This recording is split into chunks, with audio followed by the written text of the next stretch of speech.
Removing anger, fear, anguish, all sorts of such emotions. Well, see, many people kind of struggle all their life to figure out how to remove their anger, all these lower vibration states, right? Because they are basically a state.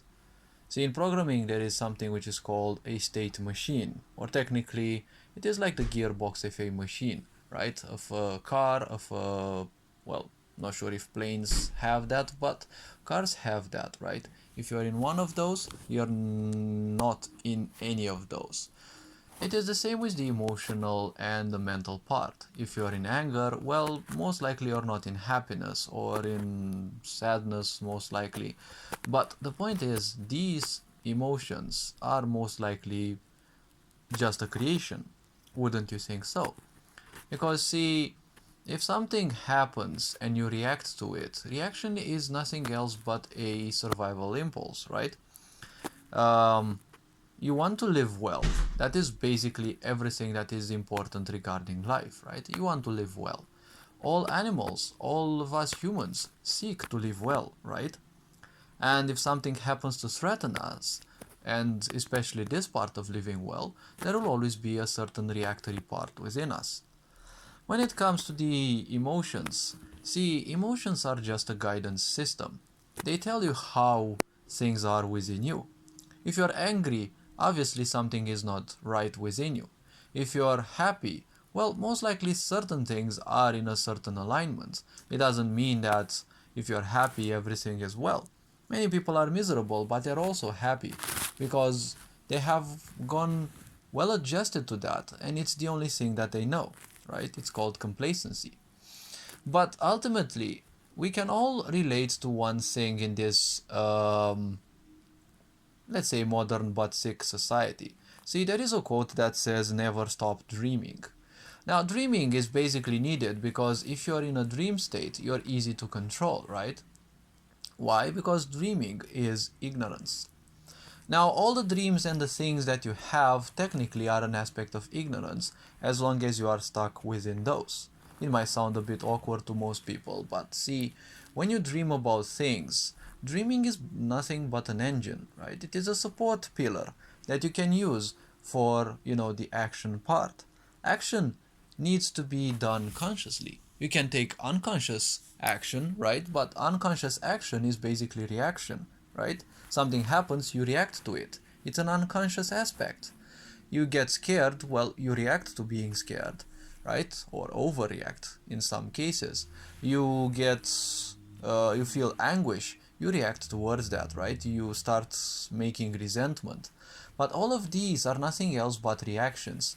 Reactions, in a way, being ignorance, they are more or less a dream state, right? Because you don't necessarily hate a certain person that does something, you hate something that that action has reminded you of. Something happened in your past, you forgot about it, but the karmic imprint that it left on you is still there. So the point is, when someone does anything else that reminds you of that, you react to it because ignorance has thousands of levels. When you react to that, the point is, again, you still live in that dream state because something has happened to you. It's no longer influencing you because it's long since gone, but the attachments make it as if it is still happening, right? Attachments are basically, well, the dream state. Because something that has happened, you don't need to take it into account anymore. Because, well, first of all, it's in the past. We're not going that ways. We're not going that way anyways. And at the same time, well, it's no longer influencing you. Whatever happened, it happened. Emotional storm, let's say, happened, and well, you went through it, you survived it, but somehow your attachments still make you feel as if it is still happening, right? Even if it was, well, maybe 10 years ago. So if we think about this sick society needs you to not stop dreaming because when you dream, you're not taking any action. You're constantly making up worlds, imagining things, all sorts of possibilities, right? The mind is just that. It is an engine of ingenuity, as I call it. It is a creator. It is something that creates you all the possibilities, all the aspects, anything that you need. right? But the mind again is just useless if there is no action, because it is useless to simply contemplate on things but you don't basically take any action upon that, right? And that's why this sick society needs you to be constantly dreaming. Now, there is another part which is easily known to the occult, but basically not to the majority of people. An untrained mind is basically like plastiline. It can be shifted into basically everything. Why? Because the mind has a superpower. Everything that it can create, to the untrained mind, it is indistinguishable from reality, right? That is why, if you speak to primitive minded people about something they don't know of, it feels so vivid in their mind. They are already imagining it, it's already vividly living, right? To someone who's a bit more skeptical about things and uses a lot of mental filters, they might as well imagine it, but it's not gonna be as vivid, right? Because they're not gonna instantly embrace that. They're not a sponge of ideas like an untrained mind is. So you'd probably find far less naivety in such a mind. So if all of these belong to this dream state, then basically you're just dreaming about being angry about someone, and in that same level of ignorance, well, you're also reacting to that. So you're causing yourself some pain, and then you're putting the blame on someone else. It's like you're cutting yourself with a knife, but it's always the fault of someone else, which is basically a bit stupid. It's like taking poison and you expect someone else to die. Well, it's a bit funny if you ask me. Now, the point is, dreams, if you react too much to those, well, they can actually, well, they are basically a prison because ignorance is a prison, right? And, well, some might say, well, how do you escape this prison? See, the point is, if you want to escape anger, basically no longer use your energy towards anger, right? This might sound impossible for most, but you've been programmed by stupid parents, family, friends, relatives, people around you, that everything that happens, they are ignorant and they basically react to things, right? They have stupidly high expectations, which usually school teaches you, right? And you always must have stupidly high expectations, right? School teaches you that, for example, you must have top grades in everything, but you're not going to be good at everything. Very few people are. Obviously, in your design, you're good at certain things, and you should take that into account. But at the second time, you should think that you have some lower points, right? Those, let's say, fields that you won't be good at. But school teaches you that you must have big expectations and have big grades. But you're kind of gonna fail at that because, well, you're basically not necessarily good at that. And at the same time, you're not gonna be drawn towards that because you're never gonna be drawn by something that you naturally don't like. You can lie yourself about that as much as you want, but this sick society wants you ignorant, right? And you can only be ignorant when you react to all things. So you want to have big grades in everything. You're not gonna achieve that, so you're gonna feel disappointed, right? But the source of your disappointment is nothing else but a dream state. That ideal world in which you're good at everything. See, that's always gonna be a dream because if you're gonna be good at everything in life, what's the purpose of life then? Because life will be boring. See, life in school, for example, is boring for everyone. Why?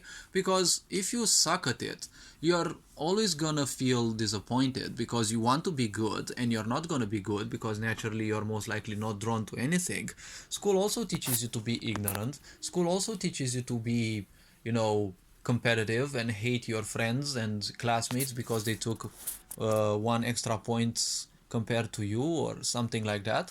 And well, you're also gonna see this in like literally everyone around. Everyone is competitive, but it's like they're competitive for the most useless things, right? um, so the point of this dream state is every emotion that we create. See, we don't create emotions. That is something that people may not understand. We create mind states, okay? We create actions through our minds and states in which we dive. And the emotion is basically the confirmation. Say you stab yourself, right? In order to stab yourself, you need to think about it, right? Because basically thinking about something is the dream, right? It is the engine, the pillar of your actions. You can't do something without thinking about those, right? Because that's how most people function. If you're intuitive, well, you're still using your mind in a way, but the mind is not making use of you in return. That's how most people function, right? They need to make use of their mind, but at the same time, the mind makes use of them because they are slaves of their mind. Intuitive people bypass the logical part.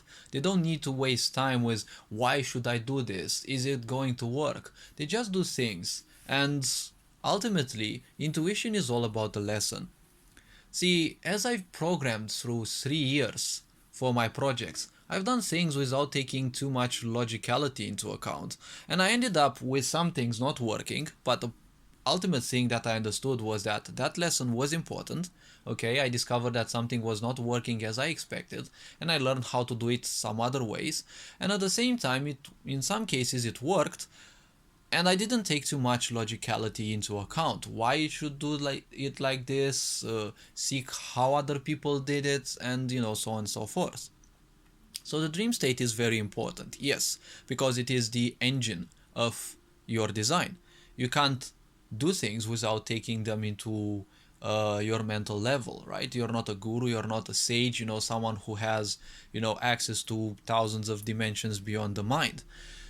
Not that the mind doesn't have its own thousands of layers also, but the point is you need to think about it first. And when you do it, well, the outcome of it is gonna be somewhat of an emotional nature, right? Because if you stab yourself, it's gonna hurt. If it hurts, you're gonna feel afraid because pain in your body means that something is wrong, right? And you will react towards it as being something bad, right? You'll probably be afraid that you're probably gonna die because you just stabbed yourself. Now, that's a more natural way of thinking. But some other people, they consciously, well, they unconsciously but willingly stab themselves because they just love hurting themselves, right? Emotionally, mentally, probably even physically. And when the pain occurs, it's always the fault of someone else. You can see this most especially in team-based video games where you have those venom mindsets, right? They may be good or they may suck completely at the game, it does not matter, but anytime something bad happens, it's always the fault of the team, right? So these pains, they are nothing else but a dream state. And society wants you in this dream state because in all of these illusions, you'll always end up in the lower vibrations. In a dream state, you will never be fulfilled. Because how can you be fulfilled if you're not doing the work to get fulfilled, right? If you get fulfilled just by dreaming, then it means you're beyond psychiatry, right? You're beyond recovery because you're creating all sorts of illusions and, well, you're feeling good about that, right? You're basically doing nothing with your life and you're feeling good about it. Well, it is a way of experiencing life ultimately because in life, well, you have ultimate choice. Whatever you do, you do. After you part ways with this physical body, the karma you have accumulated, you take with you beyond that, right? So the point is, that karma, well, you'll have to deal with it in the next lifetimes.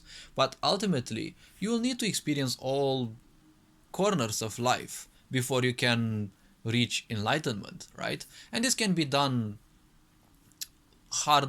in harder ways, right? Solo, by separation and the such, or by finding the right people who can actually guide you, right? Irrespective of how many lifetimes you go through, the point is life has only to be experienced. All these illusions about anger, guilt, shame, see, anger, guilt, and shame are the best tools to rule ignorant masses because they are a never ending cycle. As long as you dive into any one of those, you're gonna end up in all of those. When you dive into these three, you're gonna feel bad about yourself and obviously you're gonna start victimizing. It's always someone else's fault. When you end up in this, it's always gonna be interminable anguish, interminable pain, right? Many people may not realize this, but it's never ever gonna end up. And again, this is nothing else but an illusion. You're creating all these things up. So the point is, if you're creating these things up, well, no longer focus on them. As I said, the more you practice something, the better you become at it, so it might already have become a habit. We all expect the bad sides, right? Because expecting the bad side is survival, right? You expect the bad things because you want to be ready for those. And when those happen, you go through it the fastest possible so that you come to a state of balance as soon as possible.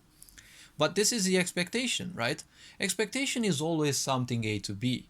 If you take into account especially ignorant minds, expectation is A to B. You start here, you get there. But real life, you also have to go around the whole world to reach from A to B. You can always get lost in the meantime, but the point is always focus on the lessons that you can learn. Every journey has its end day after all, so rushing is not necessarily an important thing. The more time you take, the more things you will learn.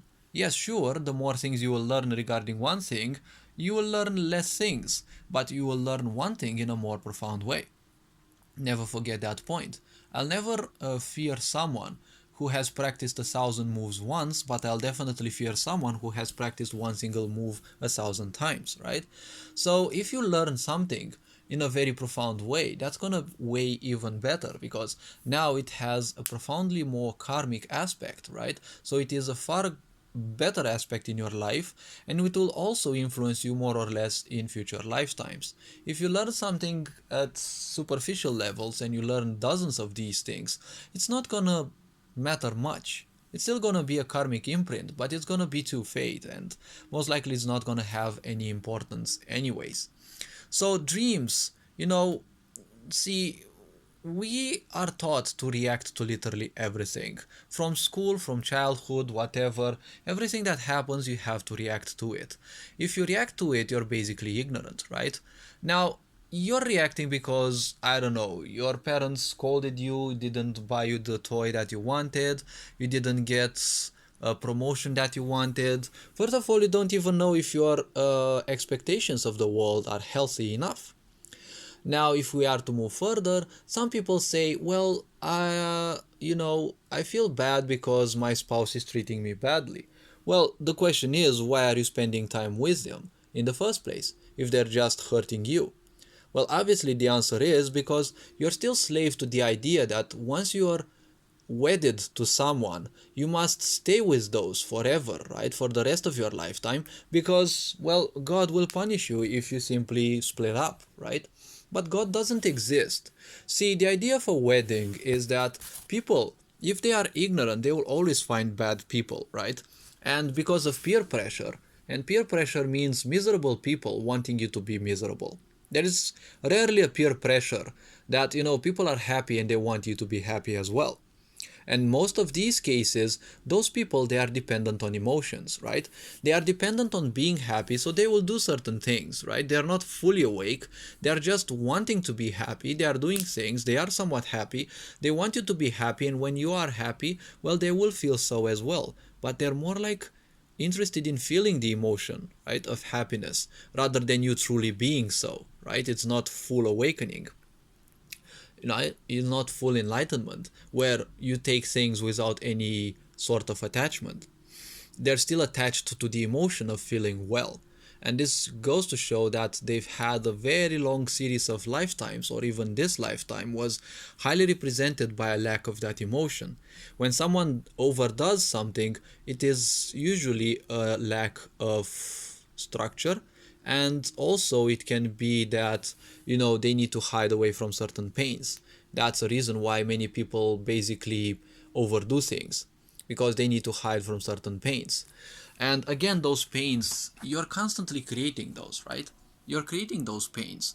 They don't necessarily exist. Yes, you have been pained several times in your life, but everyone is pained sooner or later in their life. That's the nature of life.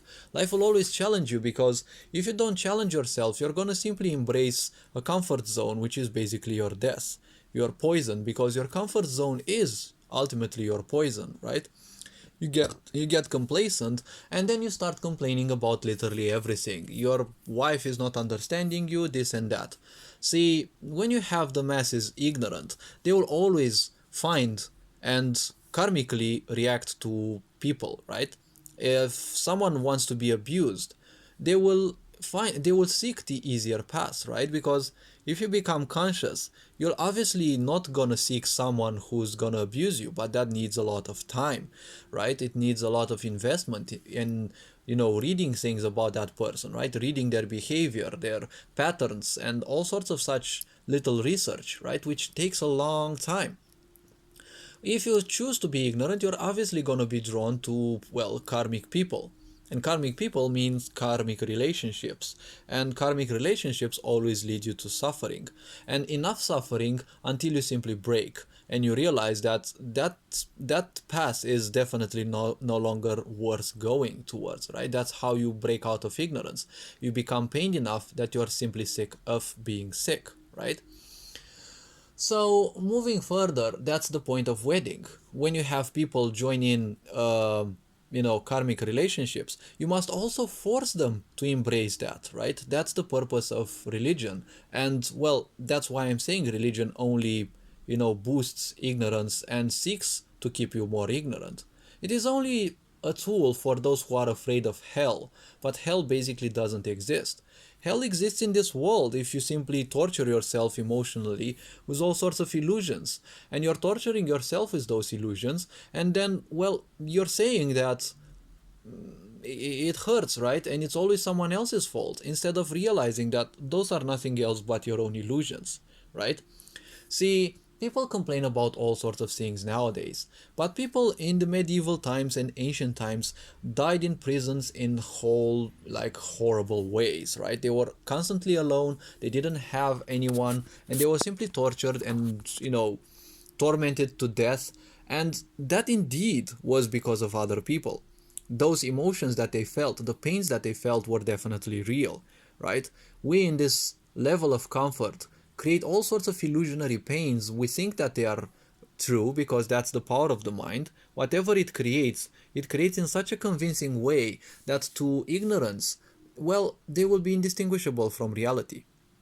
Those people died in horrible ways back in the times, right? In, warfare, in, imprisonment, and some of them, a very, very few of them, managed to die with a smile on their face because they felt fulfilled, right? They were beyond this illusion that, pain and disappointment, and all of these things.